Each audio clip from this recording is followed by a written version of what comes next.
এটা একটা গোটা পনির ছিল 200 গ্রামসের, তার মধ্যে থেকে 50 গ্রামস বাদ দিয়ে 150 গ্রামস আছে। আর এখানে আমার 60 গ্রামস মতো ডার্ক চকলেট লাগবে। তো এখানে এটা কত আছে, 75 আছে, সরি 70 আছে, এটা থেকে 60 লাগবে, তাই কিছুটা বাদ দেবো। হানি লাগবে, এখানে এই যে দুধ লাগবে, আর কি লাগবে সেটা, ও কোকো পাউডার, এটা দিয়ে পুডিং হবে, চকলেট পুডিং। ক্রাম্বল করবো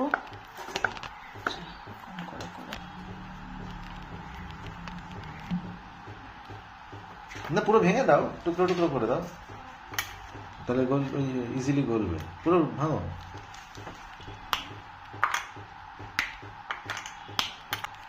এর মধ্যে বসিয়ে দিচ্ছি মেল্ট হওয়ার জন্য। এই যে ক্রাম্বল পনিরটা আমি মিক্সিতে দিয়ে দিচ্ছি, মেল্ট হচ্ছে।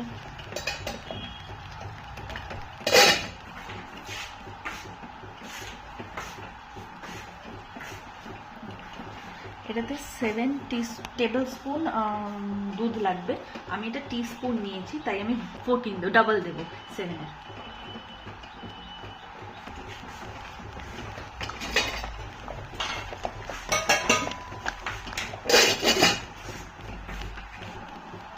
কি দিচ্ছেন?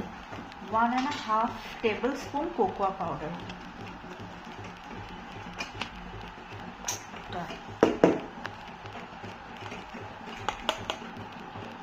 ভেতরে ঢোকাতে পারছি না ভিজা বলে।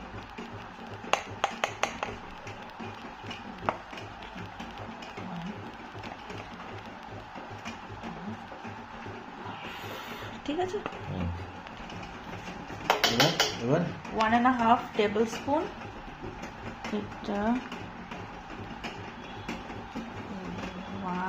এটা 1 হলো, আর এটা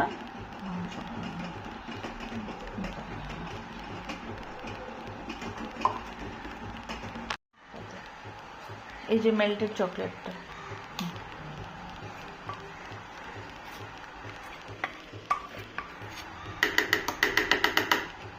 একটু গরম আছে বেশি, দেখেছো?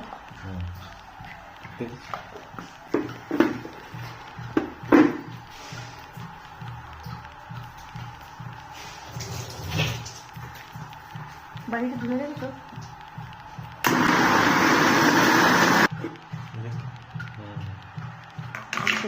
দেখি, একদম মুজের মতো হয়েছে। তুমি বললে তো প্রচুর জল ছিল এটা। কিছু বলবেন? 6 থেকে 8 আওয়ার্স এটা রেফ্রিজারেট করতে হবে, তারপর বোঝা যাবে কেমন হচ্ছে।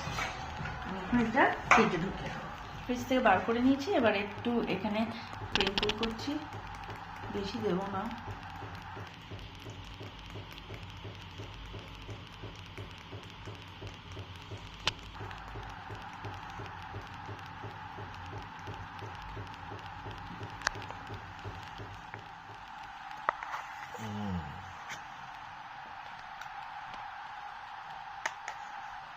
পুরো আইসক্রিম মনে হচ্ছে।